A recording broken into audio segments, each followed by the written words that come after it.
It's Tuesday, the second week of April. Can you believe it's in April already? I can't believe that at all.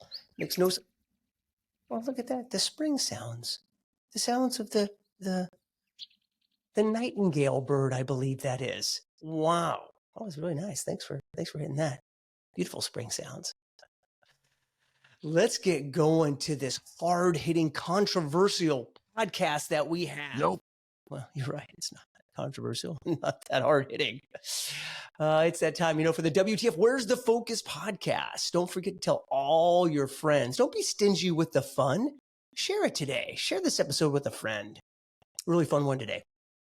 We have Iron Man and Team Kids board member and top realtor and community supporter, Nestor Herrera. We talk about being part of the community, the National Association of Realtors lawsuit, bum, bum, bum.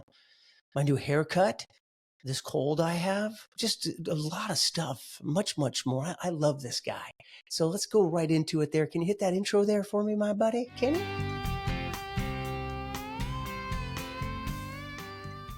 Welcome to the Where's the Focus podcast. WTF is an entertaining yet educational ride with top guests from every industry.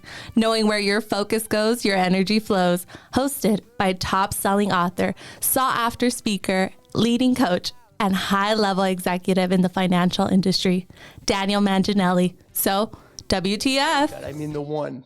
Yes. Shiny. The lights hair and makeup didn't go very well today because I'm very shiny and very nasally too. That's all right. So let's do this. Let's get your investment out of the way. Tell us what the e-waste and shredding thing is that you're having. Tell us all about it, please. E-waste and shredding. So we do it a couple of times a year, and we have a shredding company come out. We're a little bit different than everybody else because we bring out several shredding trucks so that we can keep the weight down, because that's been the consumer complaint. We don't like to wait in line. So we have a couple of trucks that'll be out here from 8 to noon. And then the e-waste, the shred, because you wanted to talk about the environment. So all the paper that's shredded, it goes and gets recycled, and a good old toilet paper that gets made out there in the world, it gets recycled and made it. I know, right? So it gets reused. The e-waste, we do that with our local veterans. So that actually helps support and sponsor our local veterans. They come out, they do the collections, completely certified. So if people are bringing computers or anything like that, all the hard drives are wiped and things of that nature. But all of this is torn down and repurposed. Anything that can be recycled is recycled, and all those monies go to support our local veterans. So what do I bring down on the e-waste? Like, what is e-waste? Anything that's got an electronic in it. So it can be vacuums, televisions, computers, old telephones, toasters, microwaves, anything that basically has a plug and requires electricity to be used. So I'm asking for a friend. If there was like downloaded stuff on a computer that was on there, and my friend asked, like, what would happen to all those things that are downloaded on his computer or her computer? What would happen to the computer? They all get wiped out. So maybe I'll answer the question this way for you, Dan. I said for a friend. Come on now. What is that? I'll answer the question this way for you, for your friend. It wasn't last year, it was the year before. We had a guy show up with a pickup truck full of hard drives. And he was just getting rid of these and said, will you take all of these? And said, sure. And I said, what the heck is with all these hard drives, and what do you do for a living? And he says, well, I used to be in the film industry. I go, okay. And didn't think anything more about it. And then somebody asked, what kind of films? He answered. Oh, well, yeah. Was it? Yeah, it was adult entertainment. Oh, so what is that, Nestor? Yeah. Why don't you explain? Explain to our listeners and their WTFers what adult entertainment means. Is that like rated R movies or PG-13? What is? I don't understand. Asking for a friend. That's when Bambi makes babies. So that's the Disney version. You're lucky you don't have kids, man, that you have to explain the birds and the bees to, man. I'm sorry. Keep going. So if asking for a friend, it gets completely wiped. Do they wipe it there, or they just throw it in a big truck? Certified. Yeah, everything is wiped. Everything gets certified.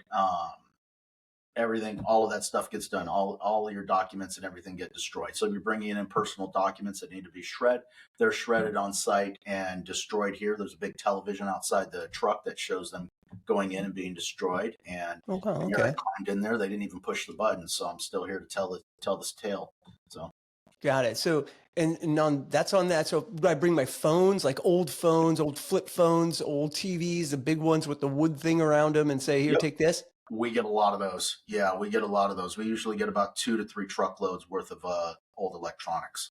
So go back to how it helps the veterans. So where do you sell that? How, I mean, I don't understand that part. The metals inside? Actually employed. So the veterans are actually employed. This is a nonprofit organization that is actually employed nothing but veterans, and so they're doing it. They're being paid and doing everything from being there at the collection to they get all the profits from the recycling and anything that comes from that. So any scrap metal, anything that comes from that goes back directly to them.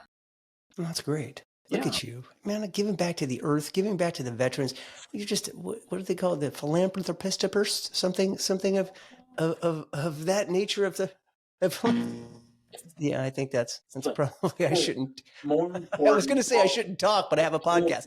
I won't say more importantly, just as important. It's an opportunity to get all your stuff out of the house, clean up the garage, get those things that you've been holding on to forever that need to go. So we also, this part is on the down low and the hush hush because a lot of people will do this anyway. They bring in hazardous. So don't bring any paint or anything like that, but we always get a lot of batteries, like household batteries. Don't bring in car batteries. Household batteries, fluorescent light bulbs, and things like that. That is okay. Fluorescent light bulbs and batteries are okay? They're not okay, but we'll take them, and we'll still get rid of them the proper way and do that as well. So we never say no.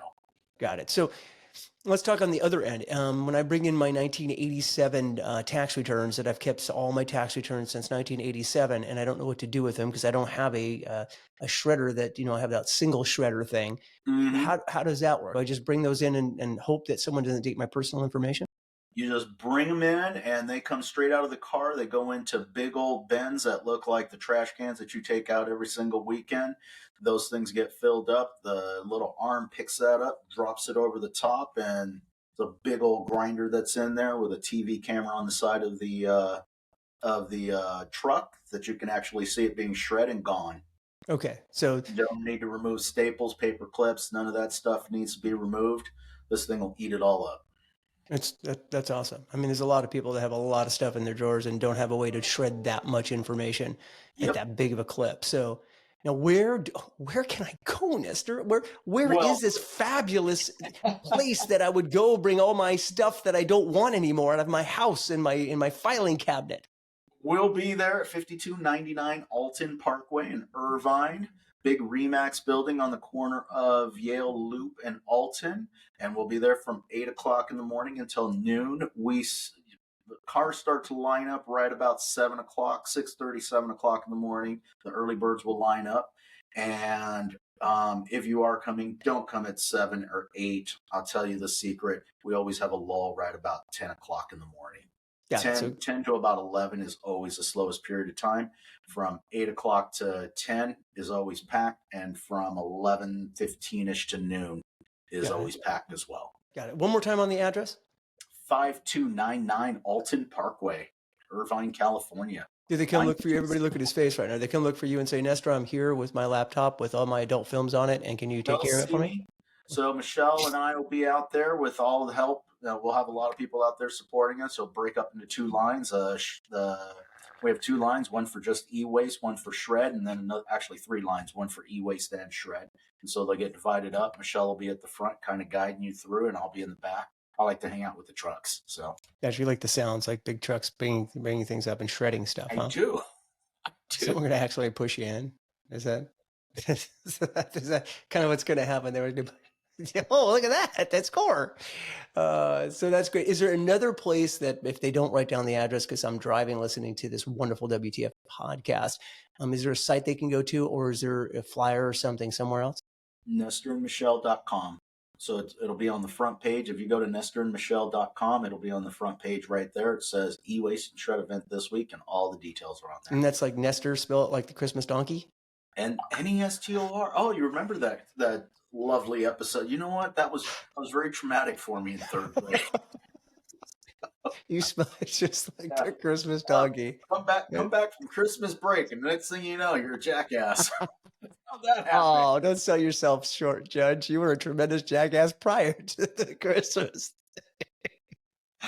Oh, I love you. I love you. That's for sure. Crazy. Well, No, I'm not crazy. Teacher, he called me a jackass. Seriously. Oh, that's how Man, what's wrong with people? You know what? That one gets one of these. That's for sure. I was kidding, but if someone's going to do that to a kid in school, that's. Oh, I'm so out come of on, Dan. Tell me you weren't one of those kids back then.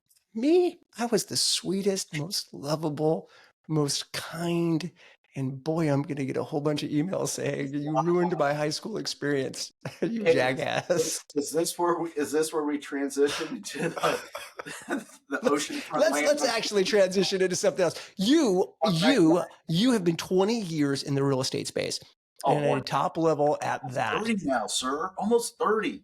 Oh, you're old. I know. So with that, there's some big news that's happened, and I'm dying to hear your take on it. So the National Association of Realtors, they put a lawsuit saying commissions that you can't get any anymore, and you're overpaid, and you should get no money anymore, something of that nature. I'm kidding, obviously.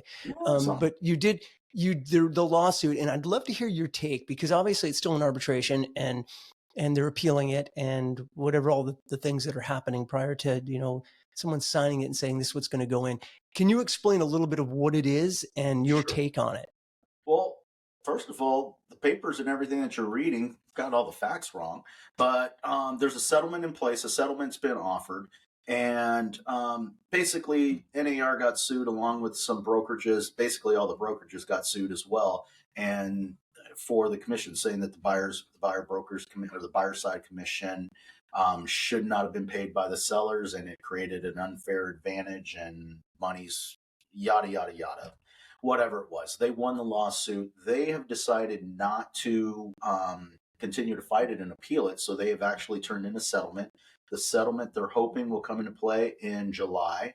I'm telling you right now, it's not going to happen. I don't see any way in the world that we will have this thing settled by July and a change to our industry by then. If we're lucky, we'll see it at the end of 2024. Probably early 2025. Just for the people that aren't in real estate that listen, what is the main premise? Is the main premise that the seller should not be paying for the buyer's commission? Yeah, which means then I'm going to kind of give my take as I understand it. That means that the buyer would have to negotiate a commission with the person that is showing them the property, is what they call a buyer's agent. Yep. So that they would have to negotiate and say, I'm willing to pay you X amount of dollars to represent me. And if they don't want to do that, that means they have to go to the listing agent who listed the property, because their commission is already negotiated with the seller, and use them for the contract and for the negotiation, which is kind of odd because who are they representing? I mean, they're actual clients, the seller. Now they're having a dual agency, which ethically there is a dual agency, with the ethics of real estate, agency and ethics, how they have to handle both sides. What do you feel would happen there if it does get passed? So the second part of what you're saying is a little tricky, because if they go directly to the listing agent and there is no compensation, then technically it's not dual agency. In order for me to represent you requires a couple things: contract and payment. So excuse me. So I don't see that happening, but really what they've done is they decoupled it, and they're saying that the buyer is going to be responsible for the commission. And as a buyer's agent, I'm going to go to Dan before he decides to go find a house, and we're going to determine what my rate of pay is going to be. I'm going to earn this amount of money, whatever it is. I will still have the right as that agent to go to the listing agent when we write an offer and say, hey, seller, will you pay this? And if the seller's paying a portion of it, then that will be covered, and then the buyer will bring in the rest. If the seller's paying the whole thing, that'll be covered. If for whatever reason, whatever I negotiated with you, the seller was willing to pay more, that money goes back to the seller. So whatever's predetermined in that negotiations between the buyer and the buyer's agent, that will be the fee And then it just becomes of who's going to pay it. Is the seller going to pay part of it, all of it, or none of it? And if they're paying none of it, then it goes back to the buyer. Do you believe it educated more consumers now that they know and they've been reading constantly that commissions, and they've always been negotiable. I mean, it's never been, and that was part of the lawsuit, like this is the standard commission. I mean, it's always been negotiable. But now that they know for a fact that it's negotiable, do you think the consumer is going to come in and say, I want to sell my house and I want to sell it for $250? I'm not being facetious on the number, but I mean, I think that the current market is going to drive whatever, if we continue to have a seller's market, is that going to have an effect on lowering the commissions? Yeah, but it already has. And you're correct, Dan. Here's what a lot of people don't know. The only rule that's being changed is it's going to be a secret now. It will no longer be publicized in the MLS of what compensation is on the seller side. All the rest of it remains the same. It was always negotiable, the numbers, the amounts to each side, whether you were paying something or not paying something, that was already in place.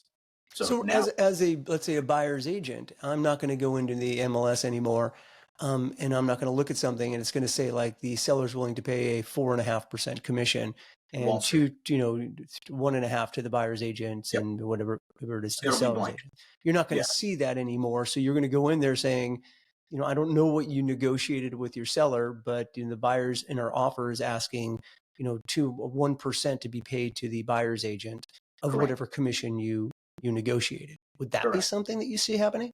That's exactly what we'll see happening. And so the other factor in here is it will become conditional. So when it was in but this doesn't help the consumer, because that listing agent's going to go, no, I'm only getting 2%, and I'm not going to give one of my 2% to you to bring me a buyer. I'll just wait for another buyer. It doesn't help the consumer. You're 100% correct. In some cases, it won't help the consumer if they're not offering a commission. So here, when we look at numbers and we look at stats and statistics, you and I both know the stats that for basically what you're saying is we're going for sale by owner, partial for sale by owner, full service on both sides. And we all know the stats that a seller has historically always made more money when they've had representation on both sides, that there has been more net to them, not just a higher sales price, but actually more net to them when they take that path.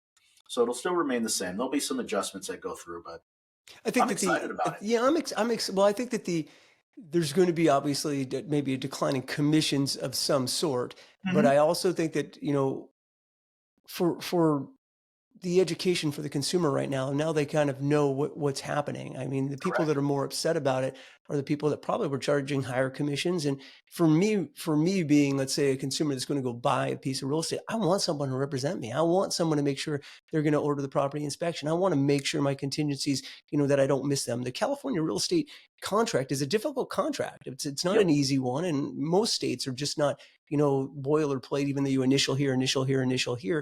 I want someone to explain the initialing here of what it means in my contingencies when I remove them, my appraisal contingencies, my home inspections, one I can pull out of the deal if I don't like the house, if its roof is leaking and I didn't see it. All those things are representation by a real estate agent that's helping you. And I don't, again, back to helping the consumer.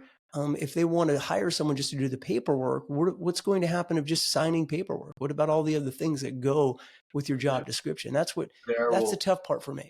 There will be people that will do that. You and I both know that the easiest way to get business in this industry is just to drive the market down and reduce your costs or reduce your price. You know it, I know it. In the lending business, it's all about, half the people that shop, it's what's the best rate for the cheapest price. Real estate and listings and buyers, most of the money on the buyer side is being credited back. I probably see 50% of the transactions where somebody is representing a buyer where some of that money is actually being credited back to the buyer. All of those things will start to disappear, and a buyer's agent is going to have to show their value. You're 100% correct. But here's the other part of it, Dan, that I really like. So when you pick that agent, thank you very much for picking me, by the way. I appreciate that. So nobody go try to steal Dan because he's my client for life. We signed a binding agreement Yeah, for life. you just have too much on me for me not to use. You were talking about you got photos on the computers you're not e-wasting, so I've got no choice. We've been knowing each other for too long for you not to. Too many stories. But here's the deal, though. You're going to be able to have a conversation with me about what my value is, and let's be realistic here. You know, I worked with you when I was brand new in this business, and I worked with you when I was 10 years plus in this business, and when I was 20 years plus in this business. The value that I bring to you when I was brand new in this business, let's face it, you were doing me a favor at that point and giving me an opportunity. Not that I didn't know what I was doing, but you were still giving me an opportunity, and the value that I brought you is not the same as it is now. Right. And the agents on the buyer side are going to have to be able to prove their value. And you as a consumer is going to be able to dictate, hey, this is what I think you're worth for what you're bringing to the table. Right. Yeah, so I agree. I don't want to get too much into the weeds though, but I thank you for that. I appreciate that. And thank you for sponsoring the podcast today on your e-waste for what you have there. Is there any questions for me that you have today? Is there anything that I could bring to the table that can enlighten you in any way? How can Dan enlighten me? So what's going to happen with the interest rates? That's what's going to happen? Yeah. 3 things. This is and who's going to win the election? No, I'll get to that. There's the 3 things that are going to happen. Now, this is important. You got a pen? Yeah. Okay. So these are the 3 things that's going to happen with interest rates within the Fed's either lowering the Fed rate or whatever. But the 3 things are going to happen in the interest rates in 2024. Here it is. I already know. Okay, here it is. They're going to go up, they're going to go down, or they're going to stay the same. With those 3 things in 2024, that is what's going to happen in my prediction for interest rates for 2024. Thank you for the economists. That's why I wasn't willing to pay for that information, because I already knew that. Well, that is the biggest question, and there's so much that goes into it. And I will tell you from the years past, since 72 or 74 or whatever it is, on how they fought inflation in the past, and what they did is by raising interest rates, by raising the dollars that are in the economy, and having people stop spending. And it's worked. It worked in the 70s, worked in the 80s, it worked in the late 90s and the 2000s. That was the floor. That was the Fed's floor plan, and it worked. This is not the same time, and it's not working. It's not doing what it did in the past. It did not stop the American consumer from purchasing things, because now we're over $1 trillion in debt and in credit cards, which means they're still purchasing. The American people are still buying stuff at a high level. It didn't take their cash away, but it didn't take their buying power away. So it did not slow the economy the way, or slow inflation in the hopes that they did by raising the interest rate. So I think it's in a quandary now of hard landing, soft landing, mid landing, no landing, and all the indicators that have happened in the past are not happening right now. It's going to be a hard landing. I mean, here's what I hear you saying is that spending is continued. And cost of goods have gone up. The cost of wages haven't gone up equally. So we're still in inflation. It's still there. The credit card numbers are actually going up as far as amount of money going on credit cards. It's continuing to go up because it just hasn't caught up with us yet. At some point, we're going to hit the wall, and everybody's going to say, "I haven't got it anymore. We can't spend it. It must be gone." And with all that said, real estate's still the best investment, no matter how you're going to make it. The only way to accumulate wealth is going to be by, 2 ways. You can either be in the stock market, which I'm not very good at, and I can show you my portfolio. I'm not very good at it. Or you can invest in real estate, and it's going to go up and it's going to go down. But you're still to accumulate wealth for long term, for generations. That is the one of the only ways to do so. 100%. So I couldn't agree more. And a lot of people don't understand that one factor in it is you are borrowing a very large amount of money and buying this asset at a certain value, and people don't understand that the growth on that asset is based on the big number as you continue to make payments on that. So your growth is actually based on the large number, whatever it is that you paid for that house, but not necessarily what you put into it. Right. So couldn't agree with you more. Well, with that, the only thing... Are you kicking me off now? Sorry. I could talk to you all night long. Sorry. Be better. See, don't be sorry. Just be better, will you? I'm kicking you off. People already lost interest with your commissions when they started talking about why you're even paid for what you do. I mean, that's really where I should have started. No, I want to hear in the comments. If you lost interest, let me know you lost interest. I'll do maybe by my three-pronged prediction, maybe they lost some interest there. But can you do this? I am going to figure out some way maybe on the socials and stuff. You could shoot me over a flyer or something so I can put it up so everybody has the information. Hey, if they want to get you on the socials to see exactly the address again, because we ran through it quick, and nestorandmichelle.com to go to find the information for this e-waste, because it is a big deal. Getting rid of a lot of stuff at your house, and you never know how to get rid of it. And you're always wondering, and you're trying to put it out or not put it out, or where to take it, where do you not take it. This is one swoop where you can take all your shredding and all your e-waste and your phones and your computers and your TVs, lamps, everything you have, electronics, over and bring it and drop it off at one thing. Is there, can you shoot me over something? We could talk about it after this, but I'm going to get something. At Nestor and Michelle on every platform. At Nestor and Michelle on Facebook and on Instagram. You got it. At Nestor and Michelle on YouTube. It will find me at all of them. At Nestor and Michelle. What about on OnlyFans? OnlyFans? I don't know about OnlyFans. What's your OnlyFans? You don't know what you're talking about. I love you for that. All right, man. Hang on there. You don't have to get off yet. And with that, I appreciate everybody being here. And as I say every time, go find that e-waste and bring it in there. Go to Alton and get it done. And until next week, as always, have fun and make dreams come true. You said stuff my way.